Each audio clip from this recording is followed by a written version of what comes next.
Tapi saya rasa mungkin respon ni juga, apa yang diumumkan kerajaan ni adalah kerana kita pernah dapat beberapa report, saya ingat dalam suku pertama tahun ni. Apabila keluar report mengatakan bahawa perbelanjaan kerajaan tahun ni dah consume lebih daripada yang sepatutnya. Untuk tahun ni saja. Defisit. Dah defisit dah. Macam mana boleh Maknanya- defisit? Dia kata dasar jimat cermat. Memang tak ada lah. Tengoklah dia Dasar sambut jimat cermat. Madani punya ni cuti apa semua tu memang tak ada lah. Tidak boros. Tidak Pergi ada overseas semua excess. trip semua berapa juta? 44 juta setahun. So kita jangan tipu diri kita. Kita terima bahawa memang diorang ni boros, sakau semua diorang buat.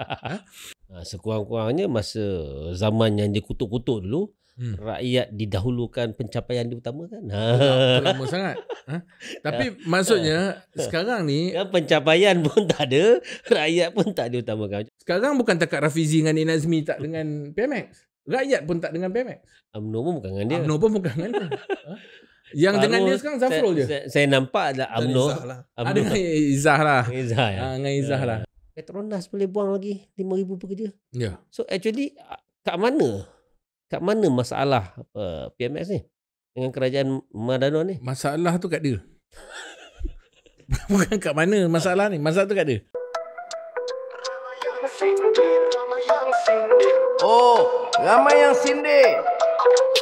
Ramai yang sindir. Ramai yang sindir. Ramai yang sindir. Ramai yang sindir. Assalamualaikum warahmatullahi wabarakatuh. Selamat malam. Ramai yang sindir. Malam ini bersama dengan wakil tetap Ramai yang sindir, Muhammad Dr. Afif Bahardin. Apa khabar?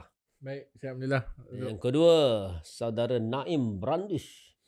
Betul sebut Brandish. Betul. Betul pempengaruh media sosial dan juga ahli jawatankuasa penerangan pusat. Betul ya? Hebat anak muda yang telah dipadamkan TikToknya, akaun TikToknya berapa kali? 8 kali? Banyak kali lah. 8 kali. Tekan dia apa? 8 Dapat. Kita akan keep count lah. Keep count Keep count tally. 8 kali. Especially bila ada Ramai yang sindir ni lebih lagi lah. Ramai yang sindir malam ni kita nak bercakap tentang keadaan kewangan negara. Terbaru GST naik daripada 5% daripada 0% jadi 5%. SST naik. SST naik lagi daripada 0% untuk keperluan barang keperluan tertentu jadi 5% dan naik 10% bagi barang-barang keperluan yang lain-lain lah, melibatkan pelbagai sektor termasuklah sektor pembinaan, pendidikan, ada sewa pun ada few area yang akan terlibat. So ramai yang sindir apa nak jadi dengan kerajaan hari ni. Rakyat dah jadi macam mesin ATM. Kerajaan tak cukup duit, jadi rakyat yang kena. Dia keluar negara, janji nak tarik bilion-bilion, baru ni pergi mana? Rusia. Baru Rusia ke? Rusia yang sebelumnya lah. Sebelum tu yang tiga ada 3 tron tu kan. Dia kata tron yang satu lagi untuk wife yang kedua tu kan. Lepas tu dia pergi mana yang terbaru lepas tu? Ada lagi? Tak ada. Baru ni ASEAN. Dia balik je daripada luar negara. Rakyat mesti kena. Berita baik, GST SST naik dan sebelum tu semua orang kena pakai tong ungu peniaga kena pakai tong ungu. Tong gas ungu. Tong purple. Itu habislah semua mula-mula bagi kenyataan semua kena. Ada op gasak lagi. Bila orang dah komplain, pembangkang komplain, rakyat komplain, peniaga komplain. Malah rakan dalam parti komponen dia MCA pun komplain. Punyalah teruk kerajaan hari ni kan. Di selepas tu reverse. Biasalah U-turn kan. U-turn dasar boleh pula pakai bagi golongan peniaga mikro dan kecil. Semua ni menggambarkan bahawa sebenarnya keadaan kewangan kita ni teruk ni.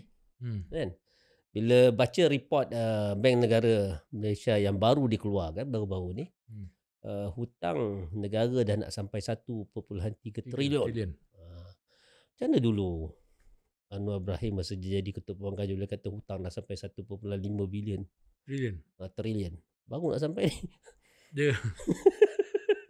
Tapi dia pernah sebut lah dalam waktu dia mula-mula jadi PM bahawa hutang negara dah dia mewarisi hutang 1 trilion.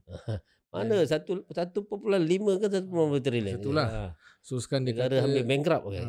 negara hampir bankrupt. Tapi dalam keadaan dia jadi PM pun, dalam dia kata dia nak menyelesaikan isu hutang apa semua, dia tak selesaikan pun. Hutang tak kurang. Lepas tu kalau kita tengok, dia dah lebih ceiling tu. Ya. Ceiling kita 65%. Ya. Sekarang dah 65.5%. Tu dah teruk dia. Makin parah ni. Tapi kalau tanya kepada Walanon dan Madanon, dia akan cakap, Tak usah tanya lah. negara kita ekonominya bagus. Insult to our intelligence. Okey Babi. So jangan sekarang tanya. ni kita tak percaya kan? Kita tak percaya Walanon ni. Hmm. Maksudnya keadaan ekonomi teruk. Sebab itu SST naik. Sebab itu kena guna gas Tung Ungu. Sebab itu subsidi ditarik. Apa nak jadi dengan negara kita ni? Saya lihat macam ni lah. Saya benda ni kita anggap ni cabaran atau masalah, krisis ekonomi. Saya tak nak ulas sangat tentang ekonomi dari segi bab itu sebab kita dah tahu failure tu memang tengah berlaku atau Gagal. masalah tu tengah berlaku. Gagal. Okey. Tetapi yang lebih gagal sekarang ni adalah kita ada menteri ekonomi yang tengah dah habis dah tempoh cuti dia untuk dia letak jawatan. Dah letak jawatan. Belum lagi. Belum lagi lah. Dia masih bercuti. Masih bercuti. PMX suruh muhasabah. Diorang ni tengah bergelut tentang isu politiking diorang. Tapi rakyat di bawah suffer. Rakyat yang tarif tu tak selesai lagi. tak selesai. Sekarang ni saya dengar dokumen untuk rancangan Malaysia ke-13 pun tak selesai lagi. So tak present Parlimen ditangguh sebulan. So PMX ni saya pun tak tahulah dari segi ekonomi ni. Saya memang tak nampak dia ada hala tuju atau formula Menteri lah. Kewangan terbaik Asia dulu Lah. YB jadi pembangkang. Masa tu okey. Cuma sekarang ni bila kita dah jadi PM ni kita nampak lah. Dan saya rasa macam contoh waktu sebelum-sebelum ni, waktu dalam pembangkang PMX pernah sebut dalam ucapan beliau dia sebut, dia kata kalau tak pandai urus ekonomi, tarik subsidi apa ni semua, elok letak jawatan sebagai Perdana Menteri. Satu, saya pada awal saya memang minta dia letak jawatan sebagai Perdana Menteri. Dan saya nak ulas tentang subsidi, tentang ni semua. Kita dah ulas beberapa episod lepas dah. Betul. Bahawa benda ni akan berlaku. Cuma yang terbaru SST dinaikkan lagi. Dalam keadaan rakyat tengah bukanlah sengsara lah, senang cakap. Rakyat tengah mengikat perut. Rakyat tengah berfikir-fikir, tak ada duit gaji tak cukup, apa semua sebagainya. Sampai yang tertarik, yang saya tengok satu TikTok tu ada seorang wanita. Saya tak tahu mungkin dia pekerja Petronas ke yang kena buang ke, saya tak tahu. Tiba-tiba dia buat video, dia kata boleh tak kalau dia tanya suami dia, contoh dialog dia tu, dia tanya suami dia, boleh tak kalau saya nak buat video untuk minta Perdana Menteri letak jawatan. Saya kalau Naim buat tu biasa. Itu biasa. Saya buat tu biasa. Ni bukan ahli, saya tak rasa dia ahli Perikatan Nasional. Saya tak rasa dia ahli pembangkang, tetapi nampak genuine lah. Buat video seperti itu dan viral video seperti itu. Dan benda ni bukan atas dasar kerana kalau kita politik ni memang kita tak suka belah sana, kita naklah dia letak jawatan. Tapi ni atas dasar tekanan yang dia hadapi tentang soal isu kehidupan pada hari ini, soal gas ni, soal subsidi, soal harga barang, soal banyak lagi projek-projek yang tak berjalan. Sebagai contoh saya bukan nak politicize lah. Kita pun takziah pada keluarga yang terkorban, sebanyak 15 orang dan juga 40 lebih pelajar yang terlibat dalam kemalangan bas di jalan di Greek sana. Jawapan menteri pada hari ini, jalan ni akan mula dinaik taraf pada tahun ni. Kelulusan beri tahun 2023. Sama dah. Dah 2 tahun dah. Berapa lama? Dan 75.5 juta. Dan kalaulah kata kritik Anwar Ibrahim kepada kerajaan atau pentadbiran sebelum ni, kononnya kerajaan ni tak fungsi, tak respon pada kehendak rakyat, tak melaksanakan projek dengan cepat. Okey, tunjuk kat kita you buat lebih cepat. Ini lebih lembab. Sama dengan bahkan lebih teruk. Lebih teruk, sama macam tempatan banjir. Ya, lebih teruk. Rakyat terpaksa tanggung sebab kelembapan sangat. Dan kita tak ada menteri ekonomi. Pejabat, saya tengok susah menteri ekonomi pun buat video, dia kemas-kemas beg, bawa kotak keluar pada pejabat. Maknanya lepas cuti pun memang saya ingat tak balik dah lah pejabat tu kan. Okey. Menteri Nik Nazmi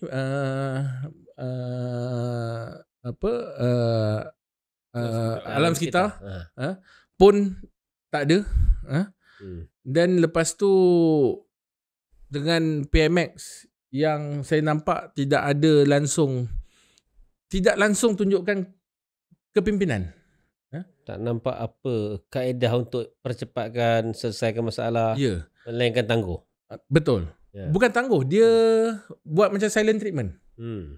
Dia macam acuh, tak nak jawab, dia buat tak tahu. Ya. Dan ini yang saya cakap daripada awal. Daripada kita mula start podcast Ramayan Sindir pun, saya dah sebut.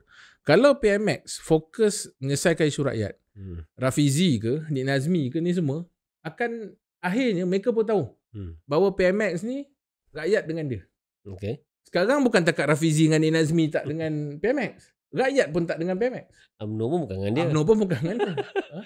Yang dengan dia sekarang Zafrul je. Saya nampak ada UMNO. Ada dengan Izzah lah. Izzah ya. Dengan Izzah lah. Saya tengok UMNO pun ramai juga yang kutuk-kutuk. Satu pasal janji. Bila SST naik tu kena balon juga. Betul macam yang cakap. Tinggal Zafrul dengan Izzah je yang sokong dengan Ibrahim sekarang. Okey Naim, ni cerita memang kegagalan Perdana Menteri lah. Ayat yang dia pakai adalah sebab hang tak pandai takbir negara ni kan. So Naim lihat macam mana ni kenaikan SST kadar dengan perluasan skop, kemudian gas subsidi itu antara subsidi yang dikurangkan lagi kan. Dan kesannya confirm lah kena pada rakyat. Dia takkan, tapi hari ni adalah pakar-pakar yang kata kesannya hanya minimum kepada rakyat kan, tidak membebankan rakyat, hanya kepada barangan-barangan mewah saja. Dia bersasar. Bersasar. Apa pandangan ni? Okey. Kalau saya cuba nak memahami lah minda Datuk Seri Anwar Ibrahim sebagai Perdana Menteri, apa yang dia cakap sebelum ni sangat konsisten. Dia kata dia nak buat fiscal konsolidasi. Maksudnya sejak dia jadi Perdana Menteri lah. Sebelum dia jadi Perdana Menteri kita tak pernah dengar dia sebut pasal fiscal consolidation ni.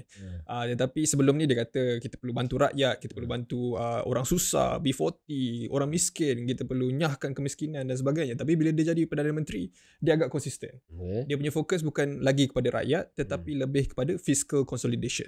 Dan fiscal consolidation ni maksudnya nak kurangkan hutang, nak tambah pendapatan negara. Jadi itulah di mana datang-datangnya subsidi-subsidi ditarik ataupun dirasionalisasi. Tidak mengutamakan rakyat lagi. Ya, dan cukai-cukai baru yang dimulakan walaupun kononnya bersasar tetapi kita tahu akan ada kesan derantaian dan sebagainya. Jadi dia punya naratif adalah fiscal consolidation. Maksudnya kerajaan-kerajaan sebelum ini tidak bertanggungjawab menjaga ekonomi negara, dan sekarang ni dialah Perdana Menteri yang paling bertanggungjawab. Jadi dia buat semua benda ni kerana dia rasa negara perlukan. Di mana hutang kita dah trilion-trilion dan sebagainya, jadi kena kurangkan hutang. Pendapatan kita sangat bergantung kepada petroleum, jadi sekarang kena diversify dan sebagainya, jadi kena tambah cukai. Tetapi bagi saya yang peliknya, tindakan-tindakan ni selari dengan apa yang dia cakap. Maksudnya betul dia dah kurangkan subsidi, betul dia dah tambahkan pendapatan misalnya, dah tarik berbilion-bilion pelaburan dan sebagainya. Tetapi dua indikator daripada Bank Negara Malaysia, daripada DOSM juga, tidak menunjukkan bahawa tindakan-tindakan yang diambil ni berkesan. Kerana hutang negara masih tak turun. Jadi kalau kita tengoklah hutang-hutang masih bertambah. Hutang baru pun masih bertambah. Masa dia mula-mula pegang 1.1 trilion. Dia sekarang dia cakap lah yang hutang yang baru ni kurang daripada hutang baru yang lama. Tetapi masih bertambah kan. Net positif. Lagi satu berkenaan dengan jadi hutang masih ada. Lepas tu kalau kita tengok pendapatan negara pun tidak bertambah juga. Tak nampak. Jadi bagi saya itulah, kalau betul fiscal consolidation, sekurang-kurangnya kita boleh nampaklah keputusan fiscal consolidation tu. Tapi sekarang ni kita nampak rakyat susah dan negara pun makin tenat. Jadi duit-duit tu semua tu pergi mana? Jadi saya rasa itu antara persoalan yang sangat penting kita perlu ajukan kepada kerajaan. Dan berkenaan dengan SST ni, saya punya biggest kritik ataupun saya punya kritikan yang saya paling besar terhadap kerajaan adalah sangat vague, sangat tidak jelas. Sekarang ni yang saya tahu sebagai rakyat Malaysia yang baca berita, yang baca arahan-arahan ataupun memo-memo yang dikeluarkan oleh kerajaan, apa yang saya tahu adalah Premium adalah basikal lumba, barangan antik, salmon dan perkara-perkara seperti itu. Jadi takkanlah 5-6 perkara saja yang kerajaan akan buat SST 5 hingga 10% ni. Jadi kita perlukan lebih banyak penjelasan. Tak ada clarity. Dan benda ni bukannya akan dimulakan tahun depan. Tetapi pada Julai. Pada 1st Julai. Sekarang dah berapa Jun sekarang? 11 Jun. 11 Jun di mana kita rakam ni lah. Jadi macam mana perkara ni akan roll out dalam masa kurang daripada 3 minggu lagi. Tapi kita masih tak tahu apakah barangan. Cuba bayangkanlah kalau kita industri-industri yang terbabit dengan barang-barangan yang kita tak tahu premium ataupun tidak. Macam mana usahawan-usahawan, perniagaan-perniagaan nak run diorang punya bisnes. Diorang tak tahu. Sama ada tahun depan, sama ada bulan depan apabila masuk Julai ni, diorang akan rugi besar ataupun tidak. Tapi saya rasa mungkin respon ni juga, apa yang diumumkan kerajaan ni adalah kerana kita pernah dapat beberapa report saya ingat dalam suku pertama tahun ni. Apabila keluar report mengatakan bahawa perbelanjaan kerajaan tahun ni dah consume lebih daripada yang sepatutnya. Untuk tahun ni saja. Defisit. Dah defisit dah. Macam mana boleh defisit? Dia kata dasar jimat cermat. Memang tak ada lah. Tengoklah dia dasar sambut jimat cermat. Madani punya ni cuti apa semua tu memang tak ada. Tidak boros. Tidak ada Semua excess. berapa juta? 44 juta setahun. So kita jangan tipu diri kita. Kita terima bahawa memang diorang ni boros, sakau semua diorang buat. Jadi lebih teruk nampaknya daripada Datuk Seri Najib yang kutuk dulu. Yalah. Tapi Datuk Yalah, Seri dia kutuk Datuk Seri Najib pergi keluar negara. Kan? Memboros duit rakyat, duit negara apa semua kan. Tapi Datuk Najib kurang-kurangnya dia pergi 5 tahun 44 juta. Ini Anwar 1 tahun 44 juta. Tapi saya kena harga minyak mahal. Tapi saya kena utarakan juga. Jabatan Premier Sarawak saja tak termasuk kabinet 100 juta setahun. So dia nak pergi ke arah tu lah. Jadi 4 juta. Jadi sebab tu bila perbelanjaan kerajaan dah lebih daripada yang sepatutnya. So nak dapat balik dari mana? Yalah. Cukai. Rakyat lah. Cukai. Rakyat lah cara paling mudah. Tarik subsidi. Lepas tu yang kita sebagai rakyat ni yang paling kita terkesan sekarang ni adalah harga barang memang dah tinggi tahun ni. Confirm naik. SST naik lagi. Naik confirm. RON 95 ni tak tahulah.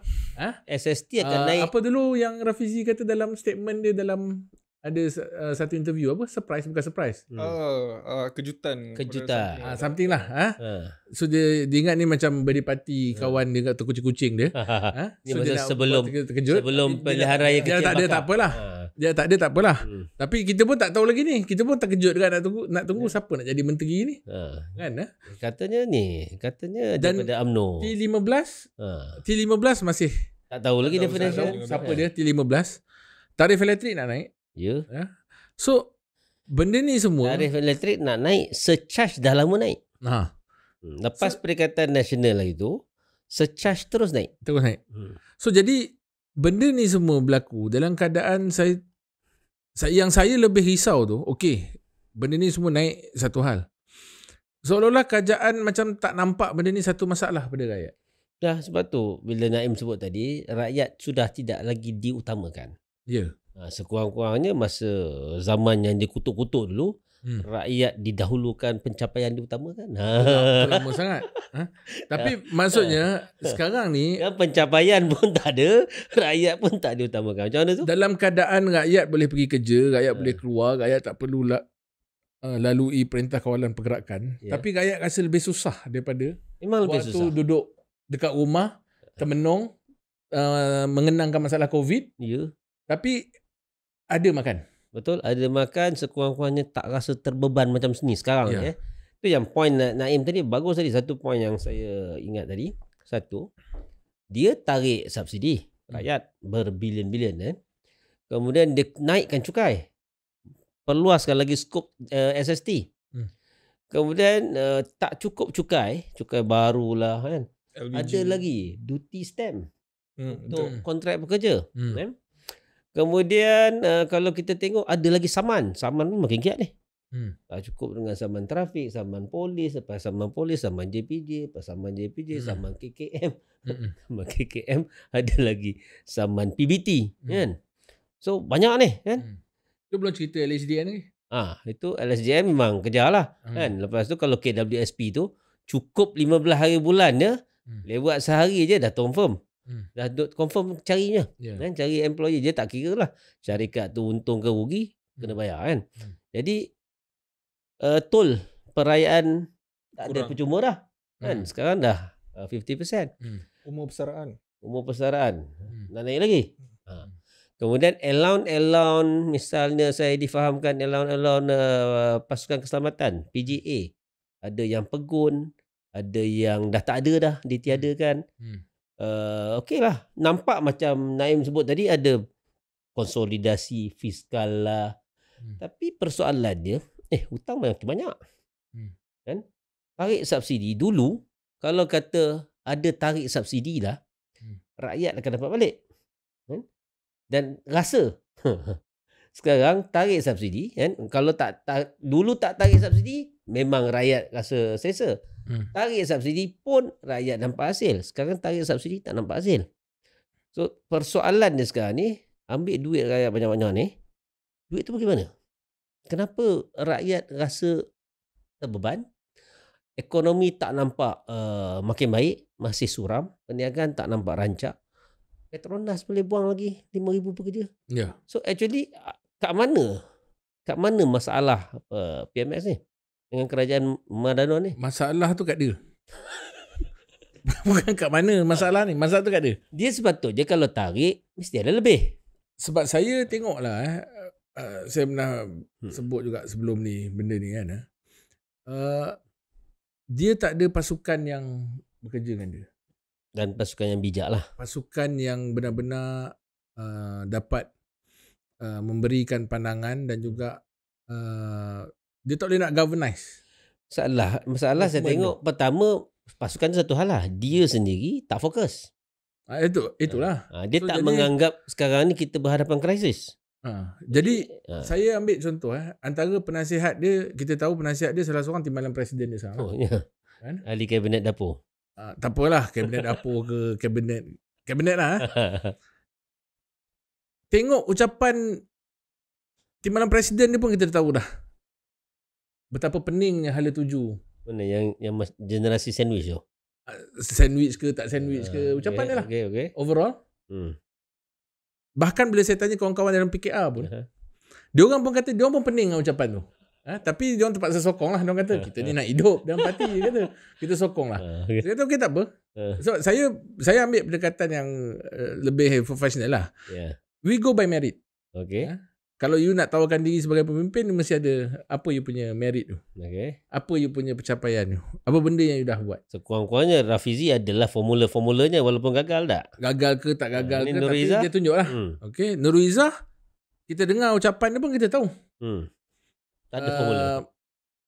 Saya cuba follow ucapan tu, saya pun tak faham. Saya tak rasalah saya punya intellectual capacity tu Teruk teruk sangat. Dia tak jadi doktor lah. Kalau tak adalah graduate kan. Tapi bila saya dengar ucapan tu, saya kata kalau saya pun tak berapa nak faham apa ke mana hala tuju dia nak bawa. Macam mana ahli parti dia, macam mana, dan lebih lagi orang yang dia nasihat, which is PMX. So dalam keadaan konteks yang berlaku sekarang ni, di kalangan kabinet pun saya tak nampak ada beberapa orang yang mungkin ada kapasiti dalam kabinet, tetapi mungkin tidak mempunyai that team spirit untuk nak betul-betul bawa ke arah menyelesaikan isu-isu rakyat yang sedang kita hadapi pada hari ini. Dan macam contoh isu gas, isu tong gas apa semua ni kan. Benda ni takkanlah bincang 2 minggu. Ya, betul. Benda ni mesti dah bincang lama. Apa sesi libat urus dia? Apa sesi perbincangan dia? Sebab ini isu besar. Satu amalan yang dah bertahun-tahun, berdekad namanya kita pakai, tiba-tiba nak diubah kepada satu amalan yang baru. Mesti dah ada dia punya apa kita panggil workshop dia, perbincangan dia, retreat dia, dah brainstorm macam mana nak buat, bagaimana nak laksanakan, adakah apa impact dia apa semua sebelum keputusan dibuat. Saya rasa tak ada. Sebab itu kerajaan ni adalah kerajaan yang tidak mengutamakan rakyat. Jadi cara dia fikir, dia hanya akan cuba menyelesaikan masalah kerajaan.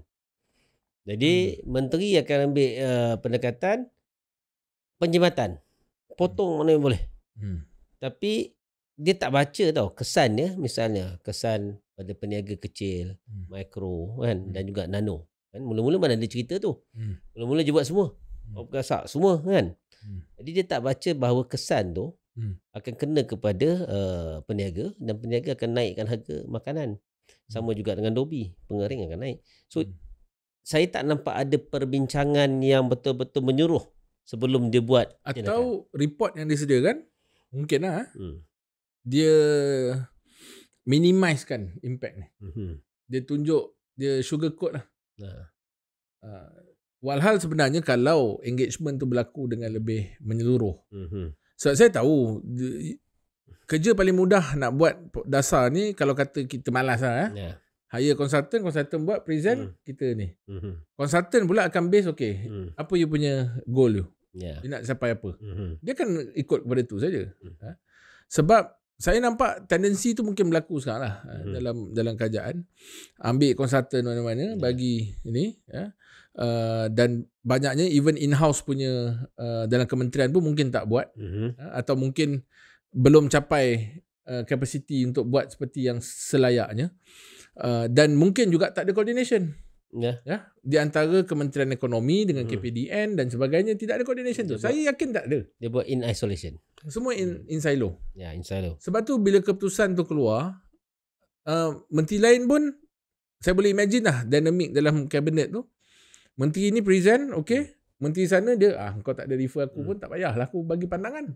So mungkin itu yang berlaku. Dan akhirnya kita dapatlah keputusan-keputusan seperti ini. Bahkan dan masalah pula bila pada PMX ni, bila tidak ada pasukan yang menyediakan kepada dia, apa fokus? Struktur politik, kita tengok struktur politik yang ada, atau PTTK ke atau pegawai ke yang ada di kalangan PMX. Saya tak tahu sekarang ni ada lagi ke yang daily punya. Tak tahu. Saya tak pernah tengok. Yang apa? Yang susah akhbar ada. Ada lagi ke? Saya yang ni, yang apa? Yang buat kenyataan tu. Juru cakap PMO tu. Ada lagi ke? Tak nampak. Dah tak nampak lah kan? Lepas pemilihan tu hilang. Jadi kalau inilah yang ada di sekeliling PMX, siapa yang bagi nasihat betul-betul dia tentang dasar? Betul? Kalau cara dia handle Rafizi, yang mana sebelum ni timbalan presiden dia, menteri ekonomi dia macam tu, saya tanya pada pendengar lah atau penonton, adakah dengan dinamik hubungan seperti itu, Rafizi akan memberi nasihat dasar yang proper kepada PMX sebelum ni? Atau PMX ada communication dengan Rafizi untuk bincang tentang? Tak bercakap lah. Tak bercakap. Sebab benda tu sekarang ni, apa yang berlaku dalam pemilihan PKR tu menunjukkan inilah yang berlaku dalam kabinet. Tapi memang disebut Hero. Tak ramai pun. Memang itulah yang disebut dalam artikel Jocelyn Tan tu. Dia beritahu salah satu sebab kenapa Nurul Izzah dan dinaikkan dan juga Rafizi digantikan adalah kerana PMX dan juga pasukan pro PMX dalam PKR dan juga kerajaan tidak boleh handle Rafizi. Dia ramai yang sindir. Kita sambung lepas ni. Cerita panas tentang kedudukan kewangan negara yang teruk dan akhirnya rakyat yang menjadi ATM kepada kerajaan hari ini.